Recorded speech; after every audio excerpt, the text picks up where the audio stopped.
যা গরম পড়েছে তাতে করে স্কিনের পুরো 12টা বেজে গেছে। তো স্কিন কেয়ার ছাড়া একদমই চলবে না। তাই আমি এখানে পৌঁছে গেলাম রিল্যাক্সেশনের সঙ্গে স্কিন কেয়ার করতে। এখানে আমি মাঝে মাঝেই যাই। এর আগেও তোমরা দেখেছো, কিন্তু আজ তোমাদের সাথে আমি কন্ট্যাক্ট শেয়ার করলাম। তোমরা এখানে কিন্তু পারলে একবার গিয়ে দেখো, সার্ভিসটা আমার তো ভুল লাগে, তোমাদেরও ভালো লাগতে পারে। আর এরপরে আমি অনেক জায়গায় করেছি, বাট আর ব্যবহার থেকে শুরু করে তার সার্ভিস থেকে শুরু করে এবং তার প্রত্যেকটা প্রোডাক্টের প্রাইস আমার বেশি লাগে।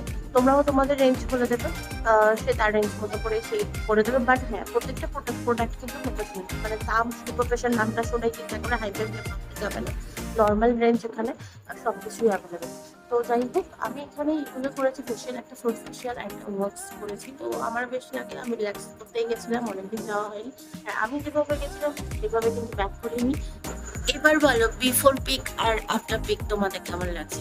অবশ্যই কিন্তু কমেন্ট বক্সে কমেন্ট করেছো। Bye bye.